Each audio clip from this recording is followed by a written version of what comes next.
આંતરરાષ્ટ્રીય ખ્યાતનામ ટેકનોક્રેટ અને ભારતની અંદર ટેલિકોમ ક્રાંતિ, ઇન્ફોર્મેશન ટેકનોલોજી સહિત ટેકનોલોજીના માધ્યમથી દેશમાં આમૂલ પરિવર્તનના માધ્યમ બનનાર શામ પિત્રોડાએ કરેલું નિવેદન, એ કોઈ એમને ચેનલને આપેલા નિવેદનને જુદી રીતે રજૂ કર્યું તેવું ખુદ શામ પિત્રોડાએ પોતે પોતાના ખુલાસામાં કીધું છે. આ નિવેદન એમનું વ્યક્તિગત છે અને એમને જે વાત કરી છે એ જુદી જુદી વાતના કન્ટેન્ટમાંથી અમેરિકાના મોડેલ વિશેની વાત કરી છે. ભારત દેશનું મોડેલ અલગ હોય, કારણ કે અમેરિકાની જનસંખ્યા અલગ છે, ભારતની જનસંખ્યા અલગ છે. પણ કમનસીબે 10 વર્ષના નિષ્ફળ શાસન પછી ભાજપાનું આઈટી સેલ આગળ કોઈ કામ ધંધો બીજો છે નહીં.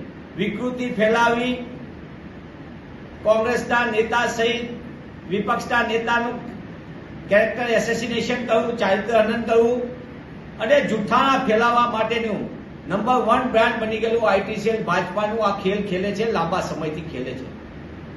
તેમને વ્યક્તિગત ફાયદો થતો હશે, ભાજપાને ફાયદો થતો હશે, સત્તા મળી જતી હશે, પણ દેશને ભારે નુકસાન થઈને નવી પેઢીને પણ નુકસાન કરી રહ્યા છે. ત્યારે વિખ્યાત ટેકનોક્રેટ શામ પિત્રોડાએ કીધેલી વાત એમની વ્યક્તિગત છે એવું એમને પોતે પણ કીધું છે.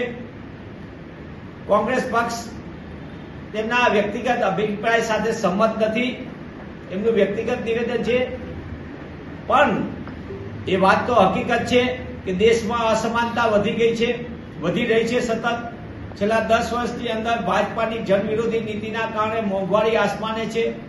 35 વર્ષમાં સૌથી વધુ મોંઘવારીનો દર, 45 વર્ષમાં સૌથી ઊંચો બેરોજગારીનો દર. ગુજરાત જેવા ગતિશીલ અને પ્રગતિશીલ રાજ્યમાં દર મહિને એક પરિવાર સામૂહિક આત્મહત્યા કરવા માટે મજબૂર બને એ પ્રકારની સ્થિતિનું નિર્માણ પણ ભાજપાના શાસનમાં છે. ઓક્સફેમનો રિપોર્ટ જે આપના માધ્યમથી બધાએ જોયો છે દેશ અને વિદેશે, કે દેશની અંદર 1% આગળ દેશની 70 થી 75% સંપત્તિ તેમની પાસે છે. એટલે તમે વિચારજો અસમાનતાનું. અને આ સમાનતા હેવ અને હેવ નોટ વચ્ચેની લડાઈ એ લોકતંત્રના પાયાભૂત મૂળભૂત વાતમાં થવી જોઈએ. સંપત્તિ જે રીતે ભાજપા પોતાના મળતિયા લોકોને 10 વર્ષની અંદર સરકારી તિજોરી જેની ઉપર દેશની જનતાનો અધિકાર હોવો જોઈએ, એની બદલે સીમિત લોકોનો અધિકાર તરફ એમને લૂંટાવી રહી છે. દેશના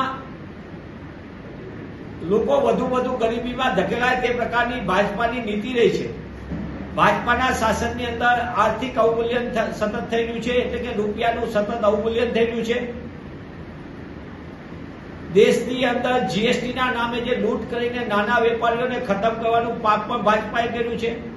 અને ભાજપા ટેક્સના આધારે વાત કરતી હોય તો ટેક્સ ટેરરિઝમ, જીએસટીના નામે દેશની અંદર જે લૂંટ ચાલી છે એ આપણે સૌ એના ભોગ બની રહ્યા અને વ્યવસ્થા ભોગ બની રહી છે.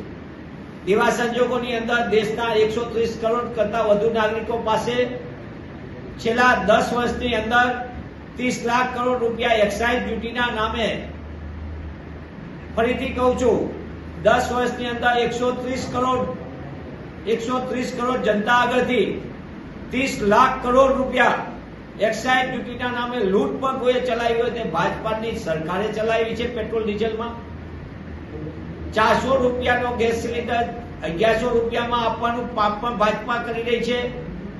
ત્યારે મોંઘવારી અને બેરોજગારીના મૂળભૂત મુદ્દા ઉપર વાત થી ભાગી રહેલી ભાજપા જુદા જુદા ગતકડા કરીને હેડલાઇન મેનેજમેન્ટ કરી રહી છે. ફરીથી પુનઃ એ વાત કરી રહ્યો છું કે શામ પિત્રોડાનું નિવેદન એ એમનું વ્યક્તિગત નિવેદન છે. એ નિવેદનને ટ્વિસ્ટ કરીને રજૂ કર્યું ખુદ શામ પિત્રોડાએ સ્પષ્ટીકરણ કર્યું છે. પણ કોંગ્રેસ પક્ષ એ વાત સાથે સંપૂર્ણપણે સમગ્ર દેશના લોકોને આપના માધ્યમથી કહેવા માંગે છે કે મોંઘવારીની ભેટ આ દેશને કોઈ આપી હોય 2014 થી 24માં તો એ મોદી સરકારે આપી છે. દેશના યુવાનોમાંથી રોજગાર છીનવીને બેરોજગારીનો ભેટ કોઈને આપી હોય આ દેશમાં બેરોજગારીની સમસ્યાની, તો એ પણ ભાજપાની મોદી સરકારે આપી છે. દેશમાં મહિલાઓને પડતી મુશ્કેલી, હાલાકીમાં ઉમેરો કોઈએ કર્યો હોય તો મોદી સરકારે કર્યો છે. રૂપિયાનું સતત અવમૂલ્યન માટે મોદી સરકાર સીધી જવાબદાર છે. અને દેશના નાગરિકોના ખિસ્સામાંથી 130 કરોડ દેશના નાગરિકોના ખિસ્સામાંથી 30 લાખ કરોડની એક્સાઇઝ ડ્યુટીના નામે પેટ્રોલ ડીઝલમાંથી કોઈ લૂંટ ચલાવી હોય તો એ પણ ભાજપાની મોદી સરકારે કર્યું છે. મનીષભાઈ, યમલ વ્યાસે કહ્યું છે કે આ જે કર માળખું હતું તે કોંગ્રેસે જ 1997માં નાબૂદ કર્યું છે.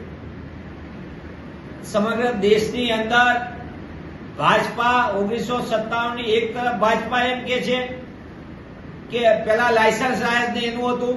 ભાજપાના નેતાઓ સવારથી જે કહી રહ્યા છે, એક તરફ લાયસન્સ રાજ કે છે, બીજી તરફ આર્થિક ઉદારીકરણ ને લાયસન્સ રાજ ખતમ કરવાનું કોઈ કામ કર્યું તો કેન્દ્રમાં મનમોહનસિંહજીની સરકાર જ્યારે નાણામંત્રી મનમોહનસિંહજી હતા અને નરસિંહ રાવજી હતા, રાજીવજીથી શરૂ થયેલા ગ્લોબલ વૈશ્વિકરણની અંદર દેશમાં વેપાર ધંધાનું સરળીકરણ થાય, ઉદ્યોગ ધંધાનું સરળીકરણ થાય અને લાયસન્સ રાજ ખતમ થાય એનું ઉદારીકરણનું કોઈ કામ શરૂ કર્યું તે રાજીવજી અને નરસિંહ રાવજીની સરકારમાં જ્યારે ડોક્ટર મનમોહનસિંહજી નાણામંત્રી તરીકે જવાબદારી સંભાળતા હતા અને 2004 થી 14માં ડોક્ટર મનમોહનસિંહજીના નેતૃત્વમાં વિશ્વ આખું મંદીમાં સપડાયેલો હતો.